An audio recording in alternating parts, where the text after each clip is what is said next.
Kalau gelapnya itu bukan gelap biasa, itu hanya bisa dikalahkan oleh terang yang bukan terang biasa. Bumi belum berbentuk dan kosong, gelap gulita menutupi samudera raya, dan roh Allah melayang-layang di atas permukaan air. Ayat yang ketiga, berfirmanlah Allah, jadilah terang, lalu terang itu. Jadi apa perkataan pertama dari Tuhan? Jadilah terang, betul? Nah, dalam bahasa aslinya, jadilah terang itu adalah Yehi Or. Yehi itu jadilah, Or itu terang. Sudah tahu, bahasa Ibrani itu agak unik, saudara. Jadi Yehi itu huruf matinya apa? Yud, He, Vav, He. Sebenarnya Yud, He, Vav, He itu namanya siapa, saudara? Yahweh.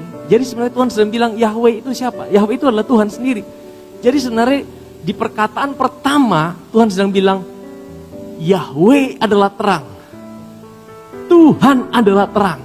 Jadi terang itu sebenarnya itu bukan sesuatu, saudara. Terang itu bukan matahari. Karena apa? Karena matahari belum diciptakan pada hari yang pertama. Betul? Matahari hari keberapa? Hari-hari berikutnya baru ada benda-benda penerang.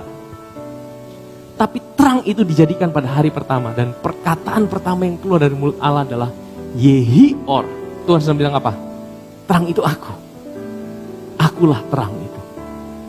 Waktu Tuhan bilang akulah terang, maka terang itu jadi, saudara. Jadi terang itu bukanlah sesuatu. Terang itu adalah seorang pribadi. Dan seorang pribadi itu namanya siapa? Namanya Yesus. Dalam Dia ada hidup. Dan hidup itu adalah terang manusia.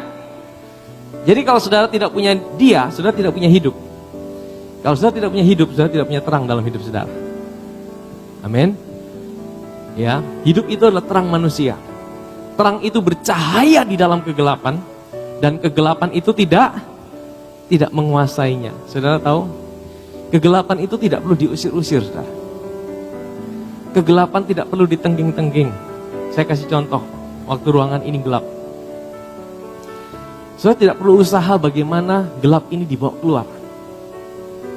Ya, gelap ini tidak usah dibawa keluar. Cukup saudara nyalakan satu lampu, maka gelap itu akan pergi dengan sendirinya. Amin, saudara. Amin. Sehingga apa? Sehingga fokus hidup saudara bukan kepada gelapnya. Fokus hidup saudara dan saya bukan bagaimana mengusir kegelapan dari hidup saudara dan saya. Fokus hidup saudara dan saya adalah bagaimana saudara tahu bahwa terang itu ada dalam hidup saudara. Waktu saudara tahu terang itu ada dalam hidup saudara, kegelapan tidak akan menguasai hidup saudara. Terang itu seorang pribadi. Dan terang itu tidak bisa dikalahkan dengan kegelapan.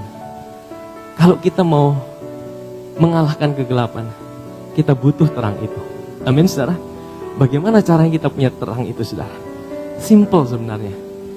Cara kita punya terang itu adalah ketika kita menerima Yesus sebagai Tuhan dan Juru Selamat. Saya mau bilang gini, saudara. Terang itu bukan bicara tentang perilaku dan sikap kita, sekalipun itu adalah buah daripada ketika kita hidup dalam terang. Tapi terang itu adalah sebuah identitas waktu kita menerima Yesus sebagai Tuhan dan Juru Selamat kita secara pribadi.